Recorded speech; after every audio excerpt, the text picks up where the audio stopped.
good morning, everybody, and thank you to the Clinton Library for inviting us to speak today, and happy Earth Day. My name is Joyce Tomaselli, and at Cornell Cooperative Extension, Dutchess County, I'm responsible for the community horticulture programs, one of which is our Speakers program. And Cathy Lane is here to talk, especially in honor of Earth Day, about creating a pollinator paradise. Cathy has been a Master Gardener volunteer for a long time and is also a very experienced gardener in terms of creating pollinator gardens. So Cathy, I give it to you. Okay, well, thank you. Thank you for having us, as Joyce said. And there is a lot of material in this PowerPoint, and I'm going to try to watch my time. So there may be some things that I gloss over and other, while I'm trying to make, try to touch on the key factors. So if you want any elaboration or anything like that, just enter it in the chat room or any questions. And I'm going to get going here.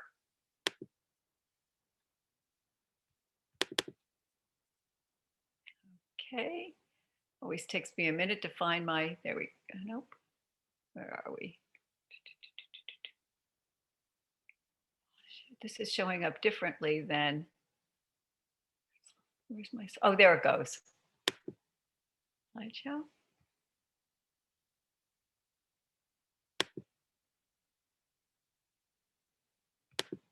Okay, we're on. So this was created, Chris Ferraro really, we both worked on the PowerPoint together, but she's actually the technician who put this together. I can't take any credit for that. So here we go. So what we're going to be trying to talk about today is to understand pollinators, their habits, need, and their value. And probably those of you who are here understand the value of it, or you wouldn't be here. Explore ways to adapt your home landscape to attract and sustain pollinators, and foster wider plant diversity by discovering more flowering plants for your home garden. So this is totally going to be focused on your own home gardening. So we want to look beyond a garden of delights. And I like to tell people, when many years ago, when I first started gardening, and I think a lot of us did, we were looking for, especially if you're an avid gardener, looking for new plants, different plants, doing plant swaps. And with not a lot of thinking about, how they impact pollinators, and the other animals, wildlife that you want to bring to your garden. And we've really kind of evolved over time to thinking more carefully about the plants we select for our gardens. So really pollination equals conservation. So when we say garden if life depended on it, we're speaking literally about that, because close to 75% of the flowering plants on Earth rely some degree on pollinators. There are some that are pollinated by wind and other means, but the vast majority rely some degree on pollinators in order to set seed or fruit. And then from the plants that are requiring the pollinators, 1/3 of humankind's food, and even greater proportions feed much of our wildlife. And this is from the Xerces Society. I don't know if you're familiar with Xerces Society, but it's a great book. You can find that online, and I think it's in the resource sheets that Jenny got. Mine is just totally dog-eared. So every time a species is lost from an ecosystem, that ecosystem is less able to support us. And that is from Doug Tallamy's book. If you are not familiar with Doug Tallamy, I really recommend that you do, look at some of his material. Bringing Nature Home is one of his books, and another one of, Nature's Best Hope, which really goes into some of what we're going to talk about today. So conservation is up to us. Because nearly 85% of the US is privately owned, it's up to us. What we're trying to do is educate people and really start creating bridges for pollinators, pathways or bridges, if you will. There's different, the Herb Society of America has a green pathways, they call it, where they try to get people to educate and encourage people to plant for the pollinators. There's a pollinators pathway program that's locally. Some towns are trying to get their communities on, and it's really exciting.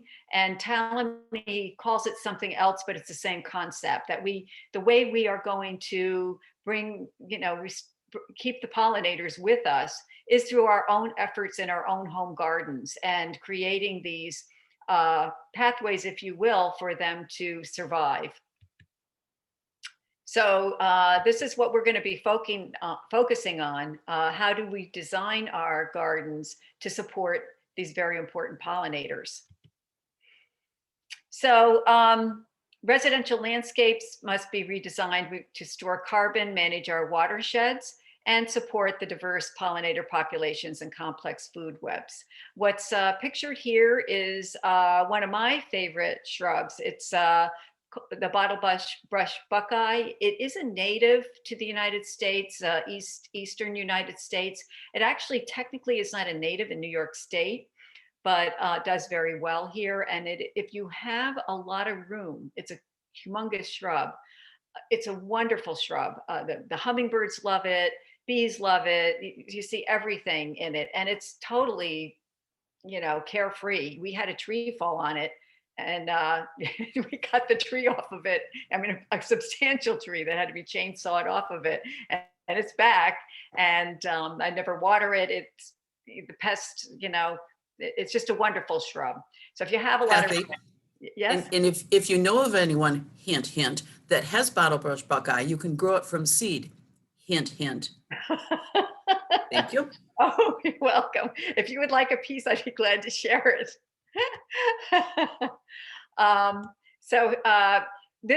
We're getting into also, we're going to be focusing on native plants. And I want to stress that why it's important. We'll talk about why it's important to incorporate native plants into your garden. But don't feel that you can't include anything else either. So part of the reason native plants are critical are the native insects need native plants to survive. And there's certain insects that are called specialists that have evolved with a particular native plant that cannot exist with that particular native plant. And I think everybody understands, we all know about the importance of milkweed to monarch butterflies. The larva of the monarch butterflies exclusively feeds on the milkweed plant. So without milkweed plants, we don't have monarch butterflies. And native birds and mammals need native insects as well as native plants to survive. And the birds really need the caterpillars. So without the larvae from our beneficial insects, the birds would really suffer. They really need, especially when they're feeding their young, they need that protein from the larval insects. So if we have no native insects, we don't have a higher form of life. I think pretty much people understand that. But we talk about practicing balance. You can still enjoy some of your non-native plants that you love, as long as they're not invasive, along with, in partnership with the pollinators. And the majority of pollinators are what we call generalists, who will visit many other plants. But we will get into talking about some of the keystone plants that have very high value, that really, if you're going to plant a pollinator garden, would be key components to your garden in terms of how many pollinators they support. So even Talamy suggests a balance of 70% native to 30% non-native in your garden. That's a goal to strive for. And I don't even quite know how you compute it, because you've got the ephemerals that come and go and so forth. But it's just kind of like trying to think in terms of that, of when you can, if something of yours dies that was non-native, consider replacing it with a native. Or if you have a spot, consider that. So here's an example of the bumblebees, and the rusty patch bumblebee has declined 87% in the last 20 years. My favorite personal bee. So any actions to help the bumblebees is going to help all the pollinators. So get them on those endangered species list with particular legislation, that's going to help everyone. And why are they declining? Again, habitat loss, pesticide use, improper pesticide use, disease, and climate change, the more extreme weather, things such as that. So what can we do to help? We can help. This is not a hopeless situation. You know, you read part of Talamy's books, I was like, oh my God. But then you get to what can we do? And we can be very impactful in our own home gardens. So we're just going to take a look at what the traditional kind of suburban garden tends to look like. It's a home with some foundation shrubs, maybe a tree here, and then all grass. This is, as far as a pollinator is concerned, especially if they're using pesticides on this lawn to keep it going, is a desert. This is not going to support many, if any, pollinators. So we're trying to encourage people to kind of change their aesthetic. You know, it's a very different aesthetic to plant a pollinator garden. I happen to think it's very beautiful, but if this is what you prefer, you know, the one on the left, you're going to think that this is too messy, too chaotic looking. And there's, you know, ways that you can, if you live in a community where this is highly valued, there's things you can do, and Talamy talks about it too, to you know, have it be a beautiful garden and not look unkempt. So what we're looking for and striving for now is the picture you see on the right. This garden is going to support pollinators meeting their needs for shelter, which every living creature needs, including us, food, shelter, a place to raise their young. This garden on the right will do that. This one won't. So here we go with what will the neighbors think? And, you know, we go into why that, but, you know, you've got to be watering the lawn and so forth. And this doesn't benefit beneficial organisms, but I'm going to cover how you can have your pollinator garden and still make the neighbors happy. I happen to think this is gorgeous. So if you, this is an example of a pollinator paradise. You want variety. You want some close plantings, which helps keep the weeds down too. So it helps us, and variety. And you want as long a season of growth as you can support, or from things blooming from very early spring through late fall. And we'll talk about plants that will accomplish that for you.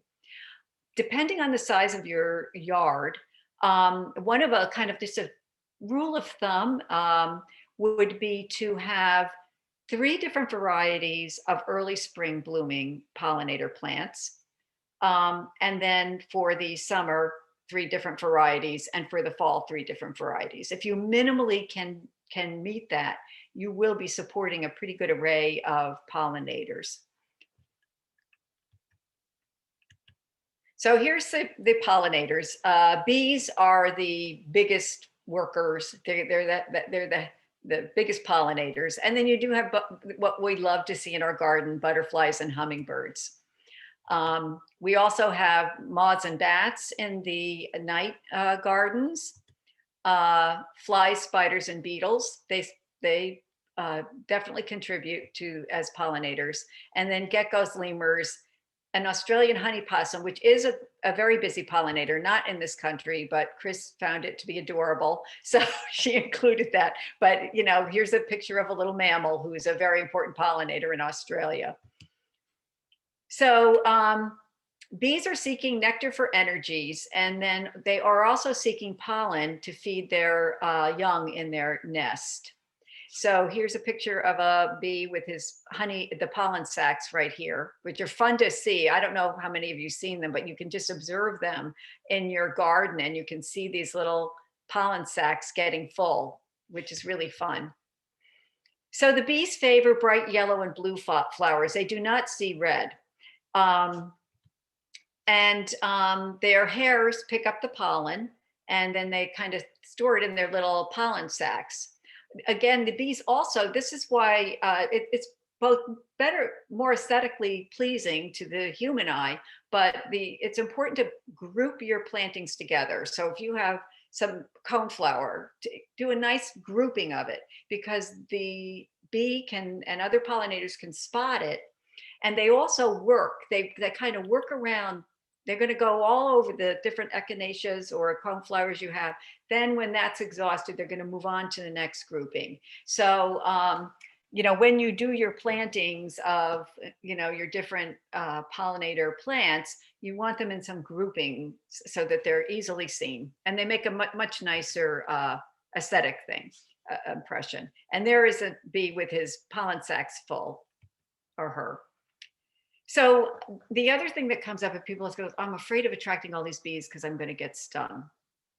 90% of the bees in North America, and I think New York alone has about 450 or 450 native bees. So 90% of those are what we call solitary bees. They construct their own nest, which could be a hollow stem or in the ground. They're laying one egg. They're not social bees that have a huge hive. So they don't have that instinct to protect their nest like the social bees would. So, and also when they're, even the bumblebee, which is a social bee, they do have nests. Their nests, though, are nowhere near, they're a fraction of the size of like a hornet nest or a yellow jacket nest. Those are wasps. And they are aggressive, and they are, if you get near their nest, they're going to defend it. The bumblebee, I've never even encountered a bumblebee nest, and we have a lot of bumblebees because their nesting hive population is much smaller. So most are gentle, non-aggressive. Many are stingless. We all work in, in our gardens at Cornell and in our own gardens, right along with them as they're getting they're interested in getting their nectar and pollen. They're not interested in stinging us. And then 30% of these are of the solitary bees are tunneling. Those are going to be in snags, hollow, like a Joe Pye weed stem, and other hollow stems. And then there is a picture of the chambers in the hollow stem or twig. And 70% are ground nesters. So, so we also have the European honeybees. They are not native, but they have, they're the ones that are used agriculturally, and they have moved into, so you will, just generally, so you will see them in your garden. But they're not a particularly aggressive bee. They're, primarily, truthfully, bumblebees. I'd like to put in a pitch for bumblebees. Bumblebees are much more efficient pollinators actually than the European honeybees. However, the European honeybees will overwinter and they're easily transportable. But bumblebees, you will see bumblebees early in the morning and late at night, later in the evening, after the other pollinators have retired or before they come out. And the reason for that is honeybees can tolerate lower temperatures than the other bees. So they're out there very earliest, and they're the last ones you'll see in the evening still working. So they really are more efficient pollinators, but it's just a different, the honeybees for agricultural reasons, it's easier to transport around. So bumblebees are our best known US native, and there it is, bumblebee on echinacea. And then just to point out that wasps aren't bees. They don't have they're carnivores during the larval stage. They do drink nectar from shallow flowers, but they're smooth body. They don't have the hair, little hairy bodies. So, there are some wasps who do, and some non-aggressive wasps who you'll see in your garden, pollinating, but they're the ones who defend the nest aggressively. So with the butterflies, they're the second largest order of insects worldwide. And they're just, of course, so beautiful. So they like bright colors and flat landing places. Most of your moths are nocturnal, not all, but the moths, a lot of people like to make a nighttime night garden with the white fragrant flowers, and those are going to attract your moths. So they all pick up pollen in the same ways. It gets stuck to their body as they drink nectar, but they don't do near the job that the bees do. So we have the 5 butterfly families, and this is the skipper family. You may or may not have seen them in your garden. The swallowtails, which are just gorgeous. There's one on a lantana. The other is on a clover, I believe.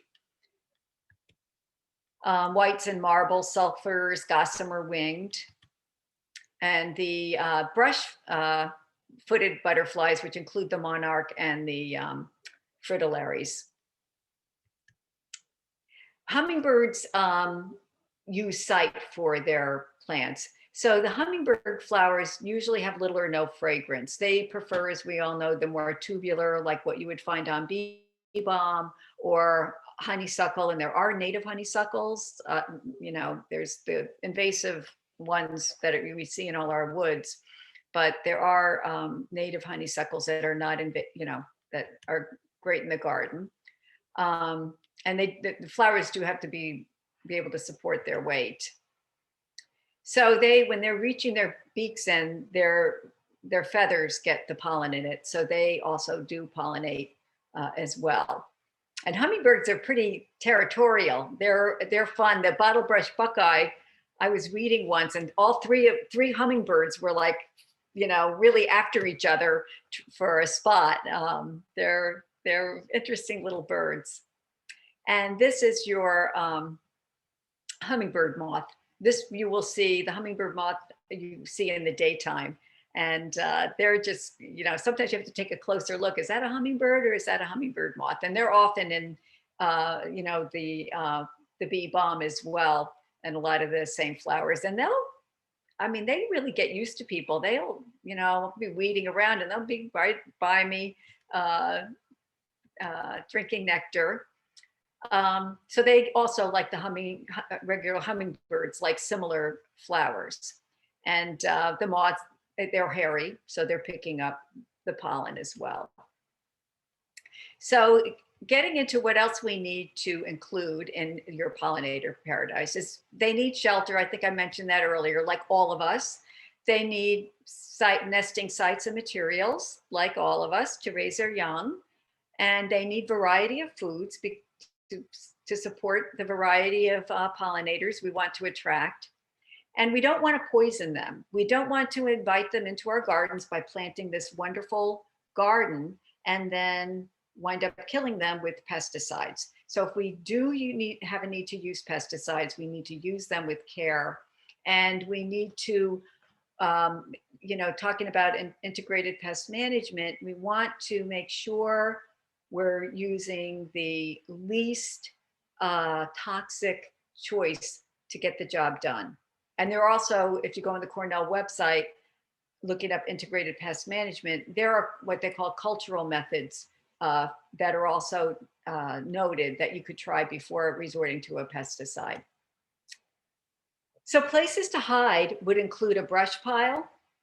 And I want to say, like where I live, we can have a brush pile because we have a lot large enough.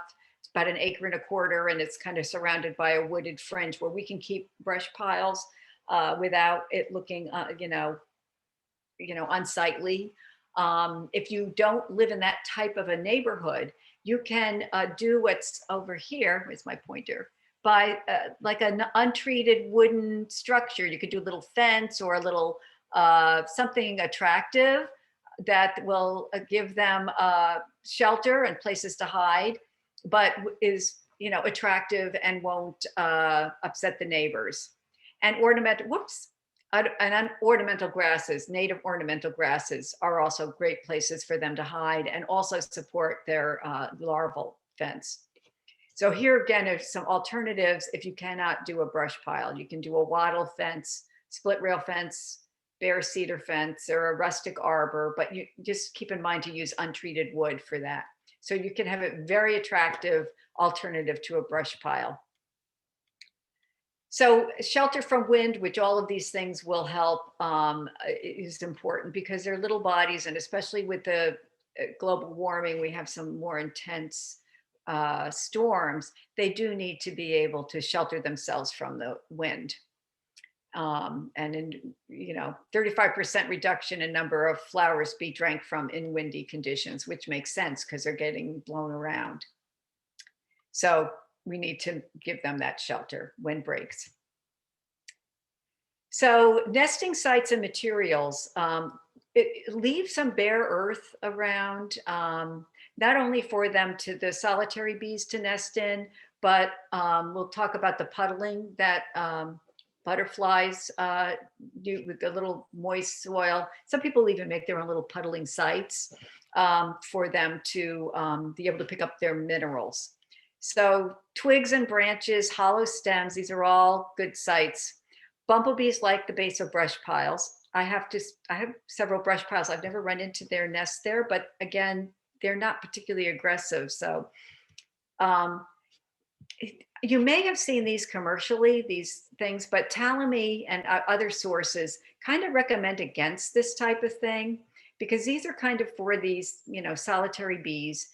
You have to clean them. They're, prone to mites. And one of the things that Talamy pointed out, if you've got them all nesting, if you've got a bunch of solitary bees all nesting in these together in these little hollow things, if a predator comes along, they're wiping out a lot of bees.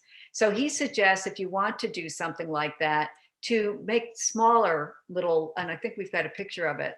Yeah, make smaller little bundles of hollow things and scatter them about for them to build, and it will stay cleaner and safer for them if you feel you need to build something for them. And if you want to do something good and not spend money, you can just cut down Japanese knotweed and use Right. those tubes. The hollow tubes, any kind of hollow Joe Pye weed, after the season. So here's more materials: mud, wood, grasses, sandy soil. And there you see a chrysalis on a grass blade. So a lot of these ornamental grasses, native grasses and sedges and carex, there's lots of beautiful native carex that do well in shady places, are also not only good for shelter, but good for, they host the larva on a lot of species. So, if we want the beautiful butterflies, we have to have host plants that their larvae can feed on. And of course, the most common one we know for the monarch is the milkweed. And there is monarch larvae eating their milkweed. Really, there are, the common milkweed is very tall and can really take over. In fact, I moved some out of the main garden bed into a different spot by the Joe Pye weed, and the monarchs found it. But if you can't support that, there are the smaller orange ones that you can put into your border. And we talked about the specialists and generalists. So that I've already touched on. It's important to know if you want to attract a particular pollinator, to know if they are a specialist and what host plants you need to provide for them. And sometimes a host flower depends on specific bees. The skunk cabbage, we have some wetlandy areas, so we have a lot of skunk cabbage, and the skunk cabbage comes up very, very early, and the flies mostly pollinate them. And part of why they're called skunk cabbage is they have a bit of a like dead, rotten, dead animal smell to them. So generally plants like that are attracting flies to be their pollinators because the flies are attracted to that smell. So it's interesting how they all evolve. So most of who you're attracting, though, are generalists. So that's why, while it's very important to have native flowers, there are a lot of non-native, non-invasive. Oregano, for instance, my oregano is loaded with, I let it flower. I let it because I don't really cook, but it's loaded with pollinators. So there's, a pulmonaria, which is European. Bumblebees are in that already because pulmonaria blooms in April. So there are a lot of non-native that the generalists will go to. So eastern black, so we talked about the monarchs, but eastern black swallowtails lay eggs on the carrot family. They like the carrot family. A beautiful and easy native that's part of the carrot family is Zizia, and that gets a yellow flat top flower, and so that will be that's a host for the black swallowtail as well. And there's a picture there of the two, the monarch larva and the black swallowtail larva. Butterfly boxes, we just want to point out, we're not, they're very pretty, so you buy them, but just don't be surprised if no butterflies move in. And the reason why is they're meant to be wintering shelters, and most of our butterflies don't overwinter here. And most species that do overwinter are not apt to choose a spot in an open sunny garden to overwinter in. So if you do buy one, it probably is going to be more ornamental than actually functional, just so that you're aware of that. So we know that the pollinators need sources of nectar, pollen, and water. And they get their water mostly from nectar, but they do need its minerals from what we call puddling. And there you see them there. And that's where you have your sandy soil and a little bit of water. And it's nice to have an area like that. Some people intentionally put areas like that. You can kind of make it decorative looking if you want. This is just a very brief thing on how they get pollinated. You've got the bee going from flower to flower, and they're picking up the pollen from the stamen. And when they go get the nectar from the next flower, the pollen is going into the pistil where the seed is formed. So it's as simple as that. But that's why you want a good grouping of plants, because they're going to work all around that grouping, and they're going to do a nice job of pollinating it for you. And pollinators the reason we want a lot of different variety as well is they have different mouth parts, and different body sizes. So that's why if you can have some tubular flowers, flat top flowers, all these different, varieties that you can, accommodate a wider range of pollinators. But again, I'm going to hit on some of the keystone plants that really every pollinator garden should try to include some of those.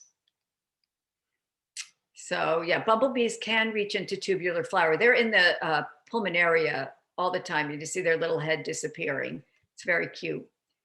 So what we're kind of saying is, don't feel you have to have 100% native plants. You can have a balance of non-native, which are introduced plants, with the native plants, and have a beautiful garden. Just, obviously avoid the invasives. So that's swamp sunflower with oak leaf hydrangea. There are two hydrangeas native to New York State. Oak leaf hydrangea is one of them, and it's gorgeous. It gets those maroon leaves in the fall. It has a big, beautiful flower. It's a large shrub as well. And arborescens is the other hydrangea, I believe, that's native to New York State. There is a bees. So consider the sequence of bloom. In other words, you want early as possible to late as possible, and a variety of colors and shapes. So some of the most important, the flowers are great and they're gorgeous, but trees and shrubs, especially trees, are the real humongous supporters of pollinators. So we're going to get into ground covers, the lawn, reducing your lawn size too, and some good ground covers for that. So here's a beautiful meadow, which some people have replaced their lawns with, but that may or may not work for most of us. It takes a while to establish a meadow, and it can look pretty awful while it's going through the growing pains, and it may not fit into, depending on where you live, you know, a suburban lot that well. But you can do, if you want to reduce lawn, you can do the mowing, do a meadow type thing, or have mowed lanes between garden beds, which is lovely. But a place to start, when we moved into our home, there were zero gardens. There were a couple of foundation shrubs that we pulled out. But so we, over the years that we've lived here, have gradually, you know, put in lots of beds. And one of the ways of reducing lawns, when you put in first establish a garden, is every year I just dig the edging out maybe a foot. You know, I make it a foot wider every year when I edge. So gradually over time, you're reducing lawn and you're extending your bed.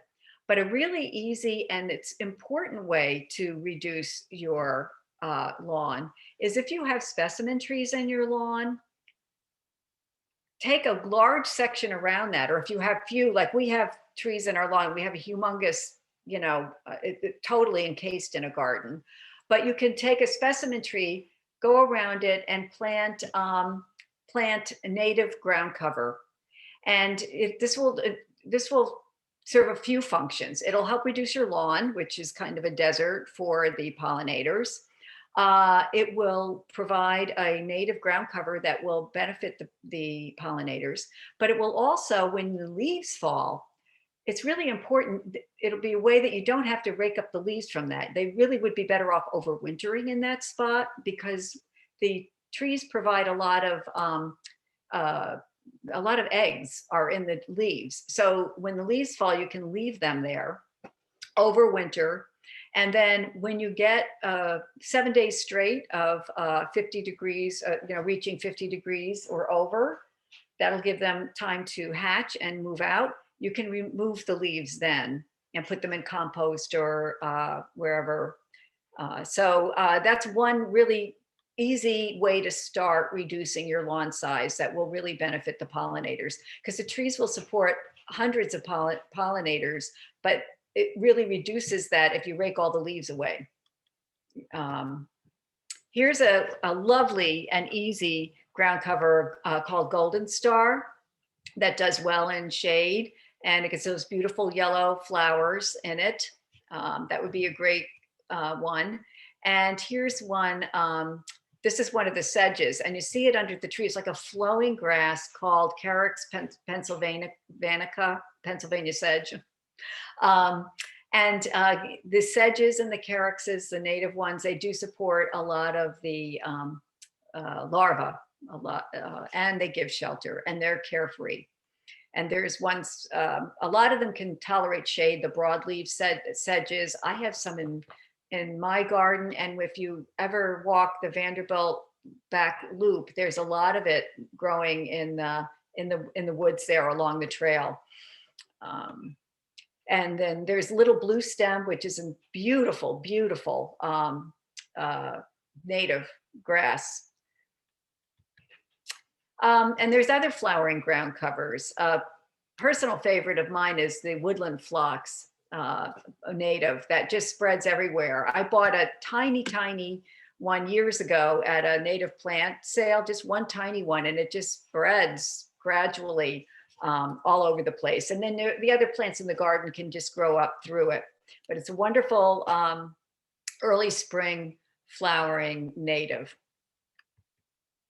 And here we go for some of the trees. And if you see the little 21, that means the tulip tree supports 21 species of pollinators. And the red maple, 295. I can't see because the faces are in the way, but the birch supports hundreds as well, I believe. 413. Oh, thank you. The oak, which is mentioned down below, is the supports the most, I believe it's 480, the oak. So if you get any tree in your yard, get an oak tree if it'll fit. That's a real workhorse. But there's so many. The shagbark hickory, another favorite of mine, that support hundreds of pollinators. So it's really important to incorporate, if you have the space for it, trees and shrubs along with your flowers. And here's some of the smaller trees that are lovely. The redbud, which is it should start blooming. I think they're just going to start blooming now. Yeah. Crabapple, 311 it supports. So wonderful for the pollinators. And another favorite of mine, the serviceberry. Beautiful little white flowers. It's in full bloom now, and then it gets berries, which the birds love. You can even make jam out of it, I think, but the birds get to it before anyone else. And it's a pretty little tree, kind of a shrub-like tree. So those are the little ones. And then for shrubs, I mentioned before that this is a picture of the oak leaf hydrangea in bloom, and it gets those gorgeous maroon fall color leaves. It's just incredibly beautiful. And that likes some shade. It grows in kind of you can grow it in the north side of your home or at the fringe of wooded area. And it's the deer do enjoy it. So I do spray ours with deer repellent, but it's worth it. And that's a flower in the fall. Another lovely one is the spice bush. That's it. That's the fall color. In the early spring, they've already been blooming now. And they get little they're not obvious, but I love the little yellow flowers along the stem. And they support the spice bush swallowtail, which, we have quite a few spice bushes growing in our wooded area. And they're just, they also like shade and moisture. So they're going to be at the edge of tree, kind of like the oak leaf hydrangea. And here's the beautiful high bush blueberry. It does require acidic soil, but when people who value, it's a very invasive plant, the burning bush, which offers nothing besides beautiful fall color. If you haven't the acidic soil spot for the high bush blueberry, you're going to get it all. You'll have a native, that you'll have your blueberries, and you'll be supporting the pollinators and have that beautiful fall color. So lovely, lovely shrub. And here's some that the hummingbirds like. We mentioned this before, the bottlebrush buckeye, and it's not just hummingbirds, it's got everything in there. And that's a close-up of the flower that it gets. And we have the smaller, you need room for the bottlebrush buckeye. I mean, it is huge. But the clethra you can get the smaller version of the clethra, and the regular clethra, there's a ruby spice and the white one. I think they get, I would say, about 4 feet, maybe 5 feet tall. And the ruby spice, they're both fragrant, but for some reason, I smell the ruby spice more. We're both, but you enjoy seeing a lot of pollinators on them. And this is not a native, but the Weigela, but this is just to show that you can also provide this is not going to hurt anything, and it's beautiful. And generalists will enjoy that, the Weigelas. So our hummingbird, you see the hummingbird on the Monarda. That Monarda is a cultivar, and they love the red ones. And the actual native is more of a, I guess you'd call it maybe a light lavender, wouldn't you, Joyce? But like a light pinkish or a light lavender, the native. Yeah, light lavender. Yeah, and we have both. We have the native, we have the bright red one, and again, that some purists would say, well, that's a cultivar, it's not a true native. But kind of a general rule of thumb with a cultivar is that if you're going to buy a cultivar of a native plant, try to look for something that kind of is similar to the flower that the native has. And I'll show you an example of what to avoid if you want to attract pollinators with a cultivar of a native plant. And there's the honeysuckle. Procrosmia, I don't believe is a native. I'm not sure, but I don't think it is. But we do have native honeysuckles. And again, you know, there's nothing wrong. The hummingbirds like the crocosmia. I don't think it's a native, but they will go for it anyway. And we're going to get into, I'm just going to touch on spring ephemerals. Spring ephemerals are plants that will come up and bloom in the spring before the tree canopy emerges, and they will then go dormant pretty quickly. They're beautiful. If you can incorporate some native ones into your landscape, they are important. I talked a little bit about the skunk cabbage, that's not an ephemeral, but that comes up early, but you know, that attracts the flies. But for the bumblebee, my favorite bee, bloodroot is, in fact, it's just finished blooming. It's technically not quite an ephemeral because the leaves will persist until midsummer before it goes dormant, but the flowers are short-lived. They're done now. But the bloodroot flowers are a woodland native. It does not have nectar, but it has a lot of pollen, which is necessary for nests. And the one thing about bumblebees, they all die out in the winter except the queen. And the queen overwinters. She will emerge early in the spring. Again, she can emerge a little earlier than some of the other bees because they can tolerate some lower temperatures. And it's very important for the bumblebee to get some sustenance after a long winter. So the bumblebee will get the pollen from the bloodroot.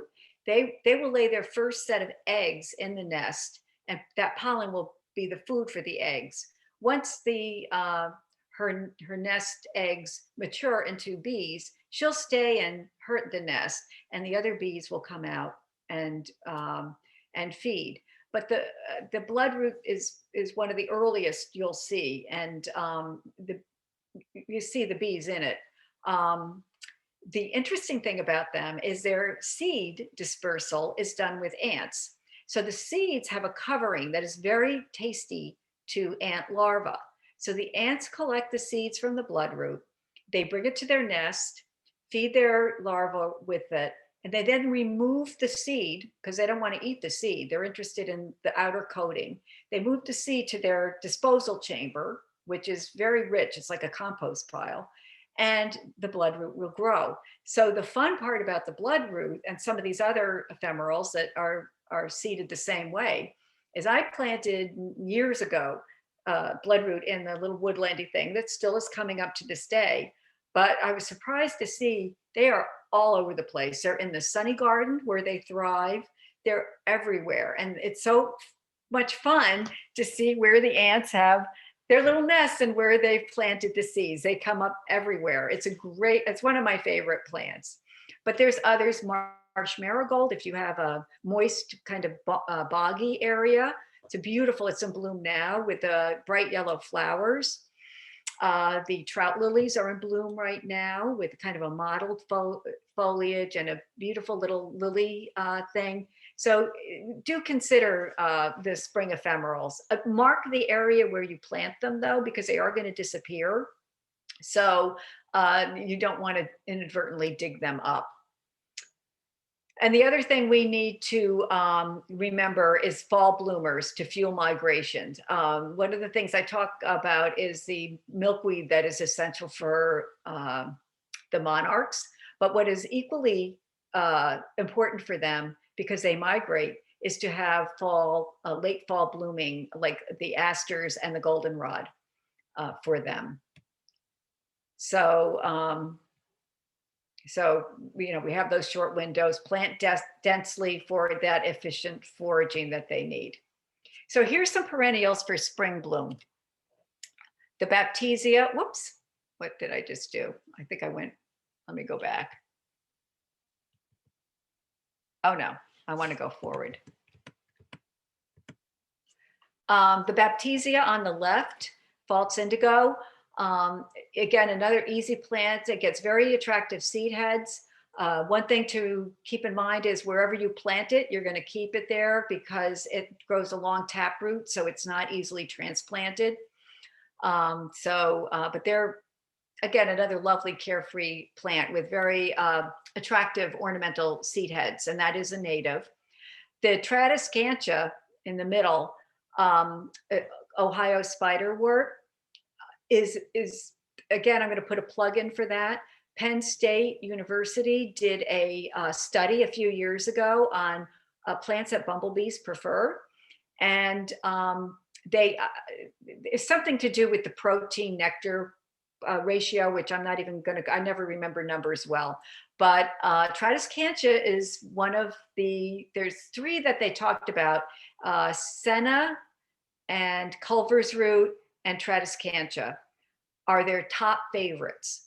And they said citizen scientists weren't really capturing that because of the bumblebees coming out so early. They come out, again, they can come out and when it's cooler in the morning, then many people are, if you have a citizen scientist looking. So this was a study kind of done like a lab type study where they discovered this. So those are a strong preference for them. Some people think that Tradescantia is a bit weedy because I think they're beautiful. They do self-sow in different areas. They're a native. They're not considered invasive. If they self-sow somewhere you don't want them, you can pull them up. They do get, when they finish flowering, and they flower, and kind of, you see different ones each day, and then it's exhausted. They'll get very floppy and messy looking. But what you can do then is just shear them down, cut them right down. And many times you'll get a second bloom later in the season. But they are one of the favorite of bumblebees. So I'm putting in a plug for them because of the bumblebees. Cathy, I will too. I've naturalized them. Yeah. What gardeners don't like in their managed garden, I've tucked them in the edges of the woods, and they come in white and blue, and right. They're beautiful. They're beautiful. And yeah, if you don't want to, I mean, they're a little more time consuming if you have them in your bed, because I do cut mine all back when they finish blooming, but then you have the benefit of a second bloom. And then another plug, well, I have all three of these. So the Zizia, that's in the carrot family. And that one, I just tried to transplant some, and boy, do they grow like a carrot. So I hope they make it, because they've got that long root. But they're just gorgeous, and they also are the host for the black swallowtail, and they're easy and carefree. They kind of smell, the leaves kind of smell like celery, I think. In my garden, the deer don't bother the Baptisia or the Tradescantia. I do put some repellent, because occasionally they will like to mulch, or it may not be deer, it might be a woodchuck, I don't know, but some do like that. Maybe they like the kind of celery type scent. So here's some summer bloom. There's the Asclepias, the common milkweed, that if they are, you do need space for them. But there are smaller milkweeds that you can put into your garden, or if you have kind of a place where you can kind of let them go in a sunny spot, that would be good. The Liatris, another very carefree plant. I do find in my yard, it doesn't happen in every yard, but in my yard, the deer will sometimes eat them. So I do use repellent on them. In some yards, some people may not find that. And the penstemon, which is another beautiful plant. And here are some other Asclepias, the swamp milkweed. And here's a hybrid, or a cultivar rather, the onyx in Paris, where they have the black foliage. Those are cultivars. And in speaking with cultivars, that does still resemble the same flower, so pollinators can enjoy these. So a lot of probably most of the echinaceas you see will be some form of cultivar. And these look like the native in terms of the flower structure. However, this echinacea, while it is pretty and interesting, will not support your pollinators. Things like those pom-pom type mums and pom-pom type flowers, there's nowhere for the pollinators. It's difficult for them to go. So if you're looking for an echinacea to support pollinators, I would recommend, stay away from the butterfly kisses. And here for late summer to fall, you have the turtlehead, Cleone. It comes in white. We have a white native growing naturally, but we also have the pink ones. And Helenium, that's a late summer, beautiful plant also. They call it sneezeweed, but the goldenrod and the Helenium are not what are making you sneeze. Their pollen is too heavy, especially in the goldenrod. But at the same time, when they bloom, ragweed is blooming, which is a kind of nondescript looking plant, and that pollen is dispersed by wind, and that's what everybody's reacting to primarily. So they get blamed because they happen to be showy and they're in bloom when the ragweed is. But again, Talamy talks about if you're going to include perennials, the goldenrod, and there are, I like the big spready ones, but there are other goldenrods that you can put in that aren't quite as large. The goldenrod, perennial sunflowers, and asters are among some of what he calls a keystone plants. And then he gets into the oak trees and things like that.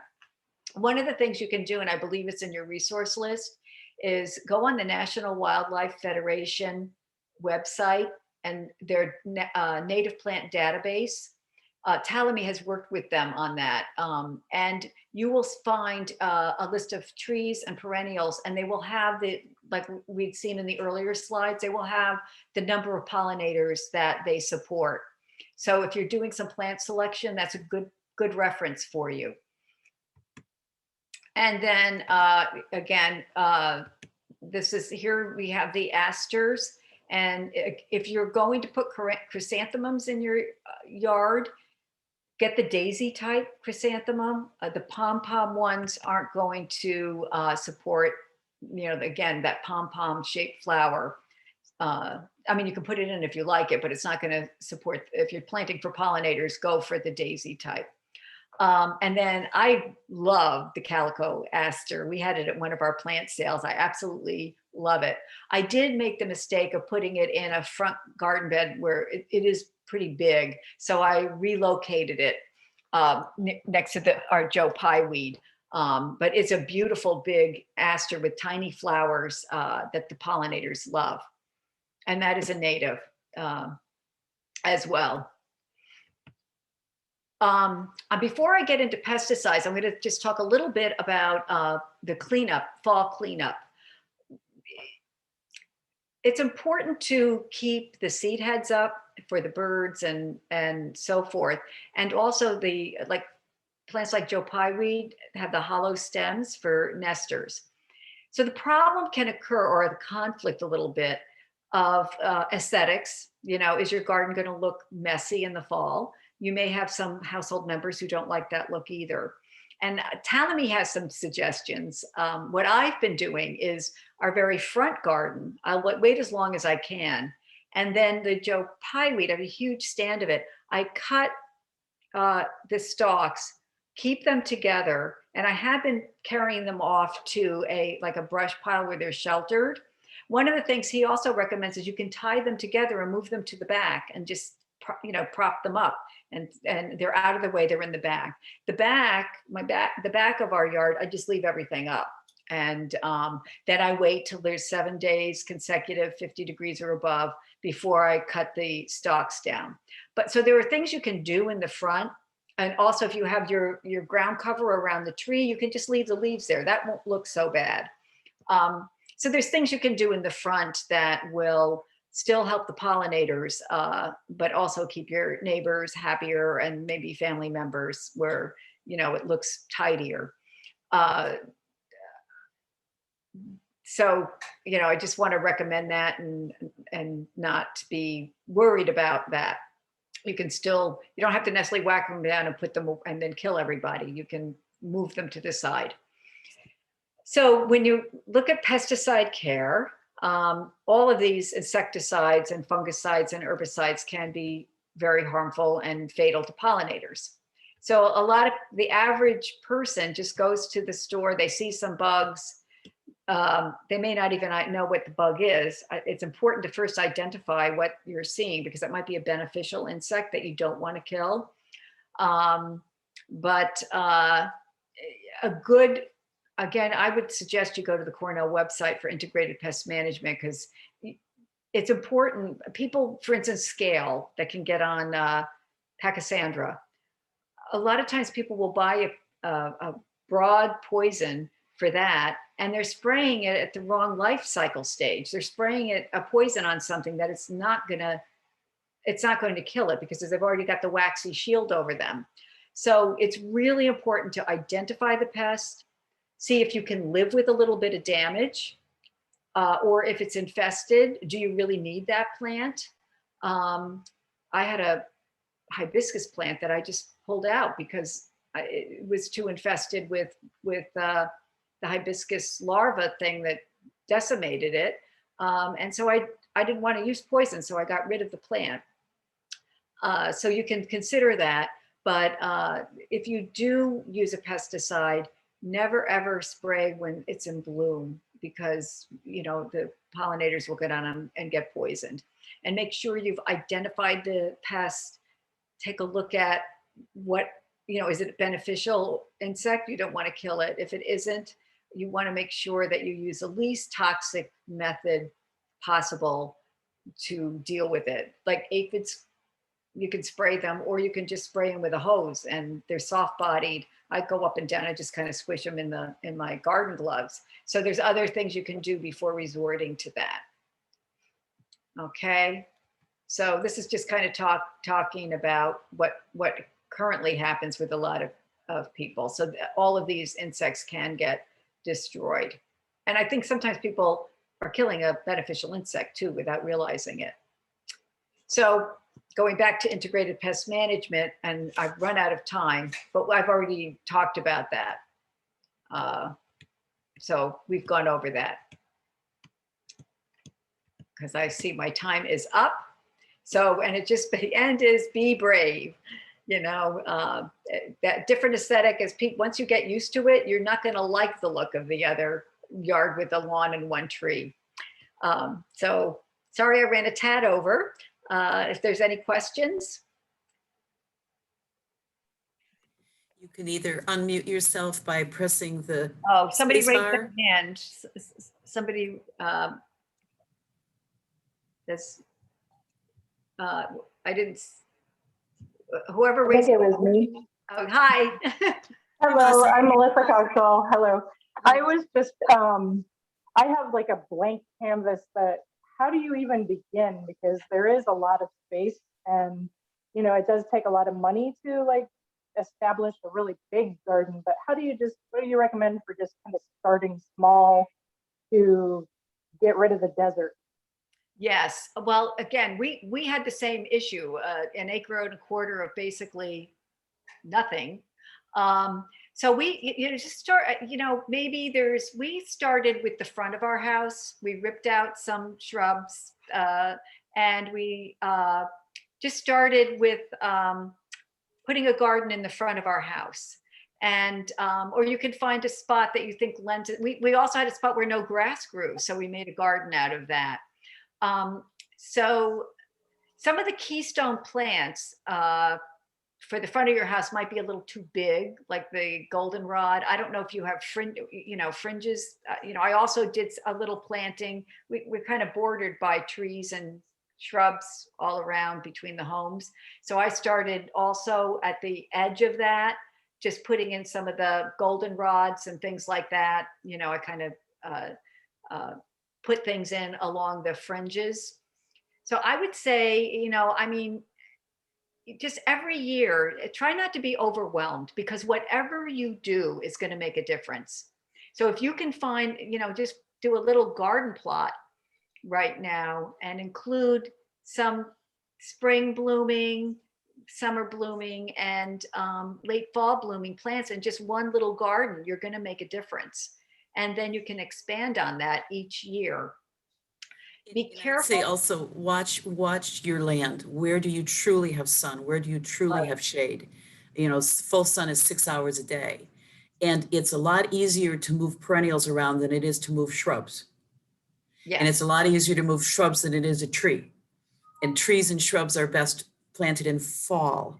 So get your eye thinking, drive around and see what strikes your eye and stop and take a picture, and you can start seeing combinations that you like. And then you can start planning for some of the trees and shrubs in fall and do perennials now if you want, or annuals. So Joyce and Kathy, when are you coming to my house to help me find that?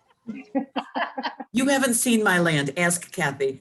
I started 40 years ago admiring English ornamental gardens, and I've got really nice bones in my garden with some brick walls.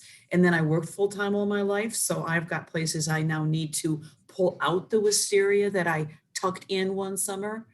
But I just add a little bit at a time. And my habit is lurking around Adams in November when everything is 75% off, and I buy a shrub and I plant that in fall because the ground isn't frozen yet. And then I start building around that. And go on to the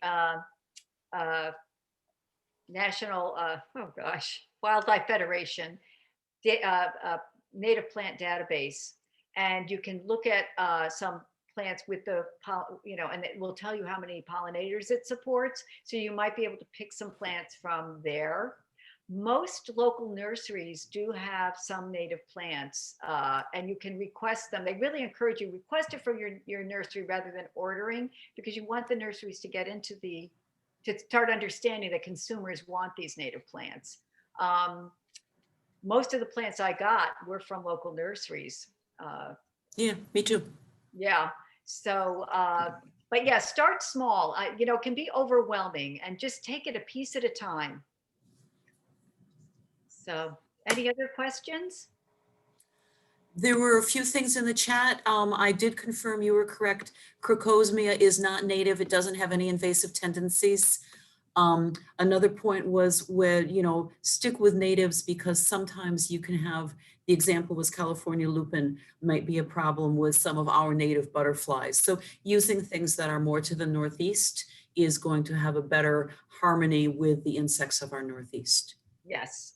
And I will end this recording now, and I'll share it with Jenny in a day or so when it's uploaded and downloaded.